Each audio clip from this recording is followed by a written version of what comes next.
সকালবেলায় বৃষ্টিতে এখন মোটামুটি রোজই হয় দেখো। তো বৃষ্টিতে ফুলও অনেক নষ্ট হয়ে যাচ্ছে, শুকিয়ে যাচ্ছে। আমার ইন্দুলেখারও দুটো কুড়ি নষ্ট হয়ে গিয়েছিল। আবার এর আগে তোমাদের দেখিয়েছিলাম সেদিনকে ফুটেছে। এটা 3 নম্বর ফুলটা আবার দেখো ফুটেছে। একটু পরে আর একটু বড় হবে।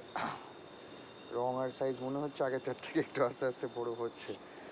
যাই হোক, দেখা যাক। এদিকে দেখো আমেরিকামেলিয়াগুলো কত সুন্দর হয়ে আছে। এটা তো একটা নষ্ট হয়ে গিয়েছে, এই একটা আছে, আর এই যে একটা আছে, এখানে আরও কুড়ি আছে দুটো। ক্রিস্টাল পিঙ্কের ফুলগুলো তো হয়ে গিয়েছে।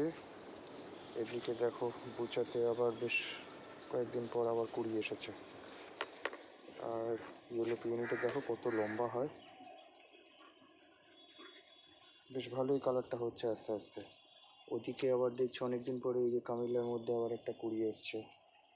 রেড পিওনি তো আবার ডরমেন্সিতে গেছিলো, রিপোর্ট করেছি, ওই দেখো আবার ছোট্ট কুড়ি এসে হাজির হয়ে গিয়েছে।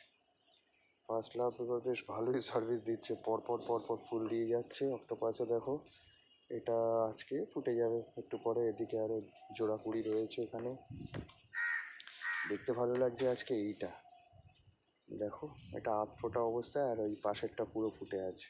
কত সুন্দর লাগছে দেখতে এদের। আর এই তো বলাই বাহুল্য আখিলা, সবসময় মোটামুটি গামলা ফাঁকা যায় না, ফুল আর কড়ি সবসময় থাকে অ্যাজ ইট ইজ। চলো আজ এইটুকুই থাক। তোমাদের কেমন লাগলো একবার জানিও কমেন্ট করে। পরে আবার দেখা হবে। টাটা।